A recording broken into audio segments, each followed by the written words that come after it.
Welcome friends once again to Undesign. हम जान रहे हैं टीवी बाइंग गाइड के बारे में प्रवीण से। इससे पहले वाले वीडियो में हमने जाना था कि डिस्टेंस और इंटीरियर्स में आप टीवी को कैसे रखेंगे।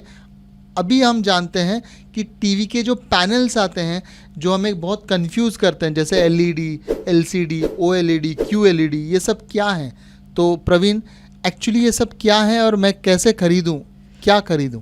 बेसिकली दो ही टाइप के डिस्प्ले होते हैं। एक तो होता है एलसीडी डिस्प्ले एंड दूसरा होता है एलईडी डिस्प्ले। एलसीडी डिस्प्ले भी बहुत लोग इसको एलईडी नाम से प्रमोट करते हैं, लेकिन बेसिकली क्या है, LCD is liquid crystal display and LED is actually LED, मतलब लाइट इमिटिंग डियोड। जो एलईडी टेक्नोलॉजी होती है वही एलईडी है। तो एलईडी टेक्नोलॉजी में क्या है, हर एक चीज़, एक जो एलईडी का पिक्सल है वो एक बल्ब है, एंड आईपीएस जो एलसीडी डिस्प्लेस होती है उसके अंदर बेसिकली छोटे छोटे एलईडीज़ हैं अलग अलग जगह पे। मतलब समझिए 3-3, 4-4 इंच के डिस्प्ले पे पीछे एलईडीज़ है ताकि उसको लाइट अप कर सके, और एक पैनल है सामने जो कि लिक्विड क्रिस्टल से बना हुआ है। वो अपना सिर्फ इलेक्ट्रिक चार्ज की वजह से अपना कलर जो है वो चेंज कर सकता है और वो कलर दिखाता है जो उसको दिखाना चाहिए। बेसिकली है ये दो ही, लेकिन इन दोनों के अंदर भी इतनी सारी चीज़ें, ऑप्शंस बन गए हैं या बना दिए हैं जिसकी वजह से कन्फ्यूजन होता है हमें। जैसे कि आप इमेजिन कीजिए, एलसीडी डिस्प्ले के अंदर ही आईपीएस डिस्प्ले आता है एंड वीए पैनल्स आते हैं, एंड क्यूएलईडी जो है वो भी बेसिकली एलसीडी डिस्प्ले ही है। तो सब सेम टेक्नोलॉजी आ गया। एलईडी जो डिस्प्ले होता है उसके अंदर ओएलईडी डिस्प्ले आता है, फिर क्वांटम डॉट एलईडी, जो भी आप अलग अलग ब्रांड जो है उसको अलग अलग नाम से प्रमोट करते हैं। तो बेसिकली वो है एलईडी टेक्नोलॉजी ही। सी उसके अंदर बहुत बारीक बारीक आप चेंजेस करते हो, वो शायद यूज़र को हर एक को समझ में ना आए।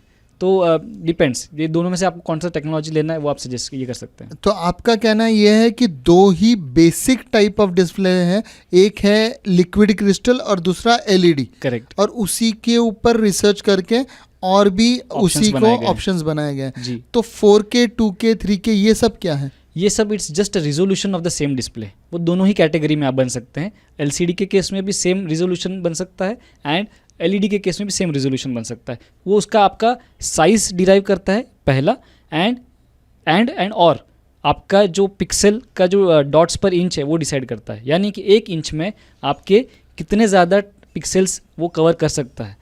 तो बस यही आपका वो साइज़ डिफाइन करने के लिए वो 4K और HD ये सब बनाया जाता है। आज तक सबसे अच्छा डिस्प्ले मतलब 4K, 8K, इससे ऊपर भी कोई डिस्प्ले आया है? नहीं, रिजोल्यूशन वाइज 8K तक ही अभी तक अपन ने कमर्शियल यूसेज के लिए बनाए। उससे बड़े भी टीवीज़ बने हैं, लेकिन वो नॉर्मल कमर्शियल यूसेज के लिए नहीं बने।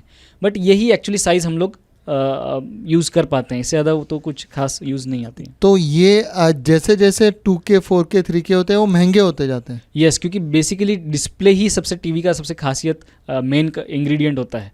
तो उसको अगर आप बढ़ाते जाएंगे तो फिर तो प्राइस बढ़ती जाएगी। तो जैसे ये डिस्प्ले बढ़ते हैं उसकी मोटाई बढ़ती है कि पतली होती है? टीवी की थिकनेस की बात कर रहा हूँ। एक्चुअली इससे कोई खासा संबंध नहीं है टीवी का, क्योंकि वो एक 2D प्लेन में चीज़ें बढ़ती हैं, यानी कि एक्स एंड वाई एक्सिस जो सामने से आप देख रहे हो उसी को एनलार्ज होना पड़ता है। पीछे का जो लेयर है वो एलईडी का, वो भी उतना ही पतला है, उसको सिर्फ ऐसे ही आप बढ़ा रहे हो। तो उससे डेप्थ का कोई संबंध नहीं, अनलेस एंटिल आप कुछ एक्स्ट्रा फीचर्स दे रहे हो, स्पीकर्स बड़े दे रहे हो, तो ही साइज़ बढ़ सकती है, अदरवाइज साइज़ डेप्थ नहीं बढ़ती है। अभी जब हम डिस्प्ले की बात कर ही रहे हैं तो हम टीवी को एक पिक्चर फ्रेम जैसे कभी यूज़ कर सकते हैं क्या? यस, इनफैक्ट टीवीज़ आती भी हैं जो चिपकाने वाली वॉल पे LG ने टीवी बनाई है।